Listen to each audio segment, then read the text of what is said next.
ಮುಂದಿನ ವರ್ಷ ಅಂದ್ರೆ 2026ರಲ್ಲಿ ತಮಿಳುನಾಡಿನಲ್ಲಿ ವಿಧಾನಸಭಾ ಚುನಾವಣೆ ಎದುರಾಗುತ್ತೆ. ಹಾಗಾಗಿ ಬಿಜೆಪಿ ಒಂದು ಮೆಗಾ ಪ್ಲಾನ್ ಅನ್ನ ಮಾಡಿಕೊಂಡಿದೆ. ಶತಾಯಗತಾಯ ಈ ಬಾರಿ ಒಂದು ಹಂತಕ್ಕೆ ಗೆಲುವನ್ನ ಸಾಧಿಸಬೇಕು ಅಂತ ಹೇಳಿ.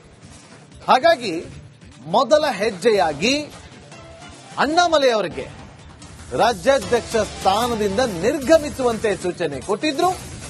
ಅದರಂತೆ ಅಣ್ಣಾಮಲೈ ಅವರು ತಮ್ಮ ಸ್ಥಾನಕ್ಕೆ ರಾಜೀನಾಮೆಯನ್ನ ಸಲ್ಲಿಸಿದ್ದಾರೆ. ರಾಜ್ಯಾಧ್ಯಕ್ಷರ ರೇಸ್ನಿಂದ ಹಿಂದೆ ಸರಿದಂತ ಅಣ್ಣಾಮಲೈ ಅವರು ತಮಿಳುನಾಡು ಬಿಜೆಪಿಗೆ ನೂತನ ಸಾರಥಿ ಆಗ್ತಾರೆ. ನಾಯನಾರ್ ನಾಗೇಂದ್ರನ್ ಅನ್ನೋದು ಬಹುತೇಕ ಉನ್ನತ ಮೂಲಗಳಿಂದ ಸಿಕ್ಕಿರುವಂತಹ ಮಾಹಿತಿ. ಅಧಿಕೃತವಾದಂತಹ ಘೋಷಣೆ ಆಗಬೇಕು. ಗತಾಯ ತಮಿಳುನಾಡಲ್ಲಿ ಗೆಲುವನ್ನ ದಾಖಲಿಸಬೇಕು ಅಂತೇಳಿ ಬಿಜೆಪಿ ಮೆಗಾ ಪ್ಲಾನ್ ಅನ್ನ ಮಾಡಿಕೊಂಡಿದೆ. ಹಾಗಾಗಿ ಇನ್ನು ಒಂದು ವರ್ಷ ಇದೆ. ಹಾಗಾಗಿ ಒಂದು ವರ್ಷದಲ್ಲಿ ಏನೆಲ್ಲ ಪ್ಲಾನ್ಗಳನ್ನ ಬೇಕೋ, ಏನೆಲ್ಲ ಸಂಘಟನೆಗಳ ಕೆಲಸಗಳಾಗಬೇಕು ಅದೆಲ್ಲವನ್ನು ಕೂಡ ಮಾಡಬೇಕು ಅಂತೇಳಿ. ಹಾಗಂತ ಅಣ್ಣಾಮಲೈ ಅವರು ಆ ಸ್ಥಾನಕ್ಕೆ ಅಸಮರ್ಥರು ಅಂತಲ್ಲ, ಸಮರ್ಥರಾಗಿದ್ದಂಥವರು, ನಿಷ್ಠಾವಂತ ಕಾರ್ಯಕರ್ತರಾಗಿದ್ದಂಥ.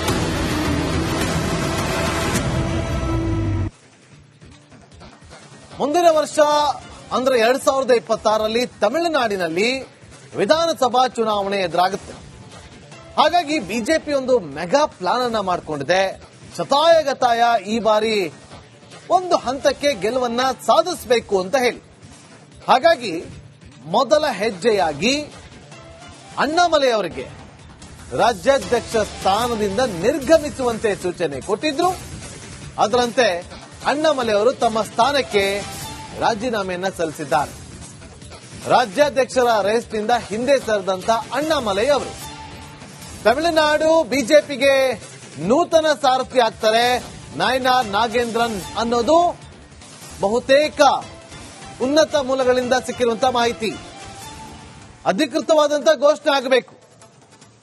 ಗತಾಯ ತಮಿಳುನಾಡಲ್ಲಿ ಗೆಲುವನ್ನ ದಾಖಲಿಸಬೇಕು ಅಂತೇಳಿ ಬಿಜೆಪಿ ಮೆಗಾ ಪ್ಲಾನ್ ಅನ್ನ ಮಾಡಿಕೊಂಡಿದೆ. ಹಾಗಾಗಿ ಇನ್ನು ಒಂದು ವರ್ಷ ಇದೆ. ಹಾಗಾಗಿ ಒಂದು ವರ್ಷದಲ್ಲಿ ಏನೆಲ್ಲ ಪ್ಲಾನ್ಗಳನ್ನ ಬೇಕೋ, ಏನೆಲ್ಲ ಸಂಘಟನೆಗಳ ಕೆಲಸಗಳಾಗಬೇಕು ಅದೆಲ್ಲವನ್ನು ಕೂಡ ಮಾಡಬೇಕು ಅಂತೇಳಿ. ಹಾಗಂತ ಅಣ್ಣಾಮಲೈ ಅವರು ಆ ಸ್ಥಾನಕ್ಕೆ ಅಸಮರ್ಥರು ಅಂತಲ್ಲ, ಸಮರ್ಥರಾಗಿದ್ದಂಥವರು, ನಿಷ್ಠಾವಂತ ಕಾರ್ಯಕರ್ತರಾಗಿದ್ದಂಥ.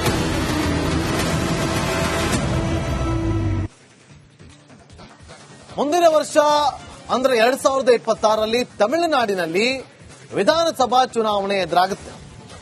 ಹಾಗಾಗಿ ಬಿಜೆಪಿ ಒಂದು ಮೆಗಾ ಪ್ಲಾನ್ ಅನ್ನ ಮಾಡಿಕೊಂಡಿದೆ. ಶತಾಯಗತಾಯ ಈ ಬಾರಿ ಒಂದು ಹಂತಕ್ಕೆ ಗೆಲುವನ್ನ ಸಾಧಿಸಬೇಕು ಅಂತ ಹೇಳಿ. ಹಾಗಾಗಿ ಮೊದಲ ಹೆಜ್ಜೆಯಾಗಿ ಅಣ್ಣಾಮಲೈ ಅವರಿಗೆ ರಾಜ್ಯಾಧ್ಯಕ್ಷ ಸ್ಥಾನದಿಂದ ನಿರ್ಗಮಿಸುವಂತೆ ಸೂಚನೆ ಕೊಟ್ಟಿದ್ರು. ಅದರಂತೆ ಅಣ್ಣಾಮಲೈ ಅವರು ತಮ್ಮ ಸ್ಥಾನಕ್ಕೆ ರಾಜೀನಾಮೆಯನ್ನ ಸಲ್ಲಿಸಿದ್ದಾರೆ. ರಾಜ್ಯಾಧ್ಯಕ್ಷರ ರೇಸ್ನಿಂದ ಹಿಂದೆ ಸರಿದಂತ ಅಣ್ಣಾಮಲೈ ಅವರು ತಮಿಳುನಾಡು ಬಿಜೆಪಿಗೆ ನೂತನ ಸಾರಥಿ ಆಗ್ತಾರೆ. ನಾಯನಾರ್ ನಾಗೇಂದ್ರನ್ ಅನ್ನೋದು ಬಹುತೇಕ ಉನ್ನತ ಮೂಲಗಳಿಂದ ಸಿಕ್ಕಿರುವಂತಹ ಮಾಹಿತಿ. ಅಧಿಕೃತವಾದಂತಹ ಘೋಷಣೆ ಆಗಬೇಕು. ಗತಾಯ ತಮಿಳುನಾಡಲ್ಲಿ ಗೆಲುವನ್ನ ದಾಖಲಿಸಬೇಕು ಅಂತೇಳಿ ಬಿಜೆಪಿ ಮೆಗಾ ಪ್ಲಾನ್ ಅನ್ನ ಮಾಡಿಕೊಂಡಿದೆ. ಹಾಗಾಗಿ ಇನ್ನು ಒಂದು ವರ್ಷ ಇದೆ. ಹಾಗಾಗಿ ಒಂದು ವರ್ಷದಲ್ಲಿ ಏನೆಲ್ಲ ಪ್ಲಾನ್ಗಳನ್ನ ಬೇಕೋ, ಏನೆಲ್ಲ ಸಂಘಟನೆಗಳ ಕೆಲಸಗಳಾಗಬೇಕು ಅದೆಲ್ಲವನ್ನು ಕೂಡ ಮಾಡಬೇಕು ಅಂತೇಳಿ. ಹಾಗಂತ ಅಣ್ಣಾಮಲೈ ಅವರು ಆ ಸ್ಥಾನಕ್ಕೆ ಅಸಮರ್ಥರು ಅಂತಲ್ಲ, ಸಮರ್ಥರಾಗಿದ್ದಂಥವರು, ನಿಷ್ಠಾವಂತ ಕಾರ್ಯಕರ್ತರಾಗಿದ್ದಂಥ.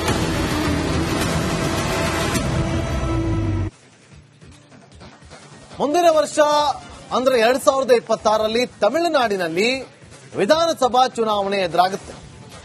ಹಾಗಾಗಿ ಬಿಜೆಪಿ ಒಂದು ಮೆಗಾ ಪ್ಲಾನ್ ಅನ್ನ ಮಾಡಿಕೊಂಡಿದೆ. ಶತಾಯಗತಾಯ ಈ ಬಾರಿ ಒಂದು ಹಂತಕ್ಕೆ ಗೆಲುವನ್ನ ಸಾಧಿಸಬೇಕು ಅಂತ ಹೇಳಿ. ಹಾಗಾಗಿ ಮೊದಲ ಹೆಜ್ಜೆಯಾಗಿ ಅಣ್ಣಾಮಲೈ ಅವರಿಗೆ ರಾಜ್ಯಾಧ್ಯಕ್ಷ ಸ್ಥಾನದಿಂದ ನಿರ್ಗಮಿಸುವಂತೆ ಸೂಚನೆ ಕೊಟ್ಟಿದ್ರು. ಅದರಂತೆ ಅಣ್ಣಾಮಲೈ ಅವರು ತಮ್ಮ ಸ್ಥಾನಕ್ಕೆ ರಾಜೀನಾಮೆಯನ್ನ ಸಲ್ಲಿಸಿದ್ದಾರೆ.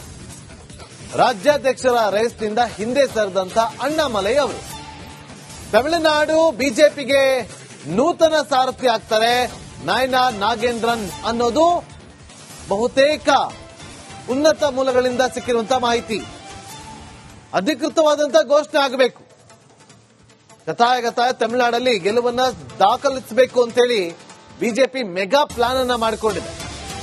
ಹಾಗಾಗಿ ಇನ್ನು ಒಂದು ವರ್ಷ ಇದೆ. ಹಾಗಾಗಿ ಒಂದು ವರ್ಷದಲ್ಲಿ ಏನೆಲ್ಲ ಪ್ಲಾನ್ಗಳನ್ನ ಬೇಕು, ಏನೆಲ್ಲ ಸಂಘಟನೆಗಳ ಕೆಲಸಗಳಾಗಬೇಕು ಅದೆಲ್ಲವನ್ನು ಕೂಡ ಮಾಡಬೇಕು ಅಂತೇಳಿ. ಹಾಗಂತ ಅಣ್ಣಾಮಲೈ ಅವರು ಆ ಸ್ಥಾನಕ್ಕೆ ಅಸಮರ್ಥರು ಅಂತಲ್ಲ, ಸಮರ್ಥರಾಗಿದ್ದಂಥವರು, ನಿಷ್ಠಾವಂತ ಕಾರ್ಯಕರ್ತರಾಗಿದ್ದಂತ.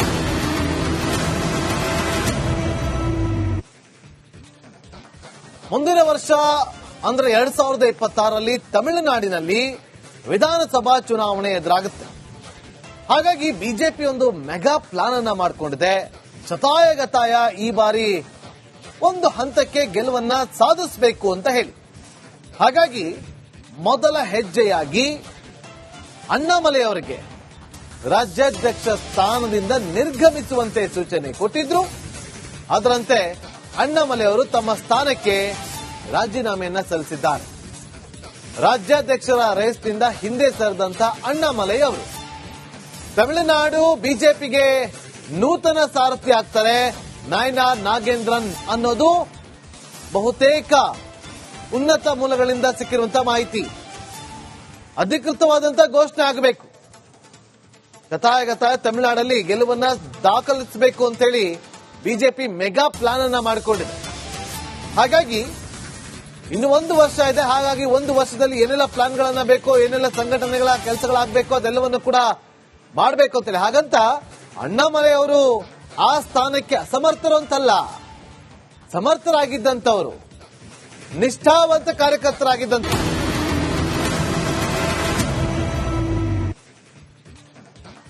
ಮುಂದಿನ ವರ್ಷ ಅಂದ್ರೆ 2026ರಲ್ಲಿ ತಮಿಳುನಾಡಿನಲ್ಲಿ ವಿಧಾನಸಭಾ ಚುನಾವಣೆ ಎದುರಾಗುತ್ತೆ. ಹಾಗಾಗಿ ಬಿಜೆಪಿ ಒಂದು ಮೆಗಾ ಪ್ಲಾನ್ ಅನ್ನ ಮಾಡಿಕೊಂಡಿದೆ. ಶತಾಯಗತಾಯ ಈ ಬಾರಿ ಒಂದು ಹಂತಕ್ಕೆ ಗೆಲುವನ್ನ ಸಾಧಿಸಬೇಕು ಅಂತ ಹೇಳಿ. ಹಾಗಾಗಿ ಮೊದಲ ಹೆಜ್ಜೆಯಾಗಿ ಅಣ್ಣಾಮಲೈ ಅವರಿಗೆ ರಾಜ್ಯಾಧ್ಯಕ್ಷ ಸ್ಥಾನದಿಂದ ನಿರ್ಗಮಿಸುವಂತೆ ಸೂಚನೆ ಕೊಟ್ಟಿದ್ರು. ಅದರಂತೆ ಅಣ್ಣಾಮಲೈ ಅವರು ತಮ್ಮ ಸ್ಥಾನಕ್ಕೆ ರಾಜೀನಾಮೆಯನ್ನ ಸಲ್ಲಿಸಿದ್ದಾರೆ. ರಾಜ್ಯಾಧ್ಯಕ್ಷರ ರೇಸ್ನಿಂದ ಹಿಂದೆ ಸರಿದಂತ ಅಣ್ಣಾಮಲೈ ಅವರು ತಮಿಳುನಾಡು ಬಿಜೆಪಿಗೆ ನೂತನ ಸಾರಥಿ ಆಗ್ತಾರೆ. ನಾಯನಾರ್ ನಾಗೇಂದ್ರನ್ ಅನ್ನೋದು ಬಹುತೇಕ ಉನ್ನತ ಮೂಲಗಳಿಂದ ಸಿಕ್ಕಿರುವಂತಹ ಮಾಹಿತಿ. ಅಧಿಕೃತವಾದಂತಹ ಘೋಷಣೆ ಆಗಬೇಕು. ಗತಾಯ ತಮಿಳುನಾಡಲ್ಲಿ ಗೆಲುವನ್ನ ದಾಖಲಿಸಬೇಕು ಅಂತೇಳಿ ಬಿಜೆಪಿ ಮೆಗಾ ಪ್ಲಾನ್ ಅನ್ನ ಮಾಡಿಕೊಂಡಿದೆ.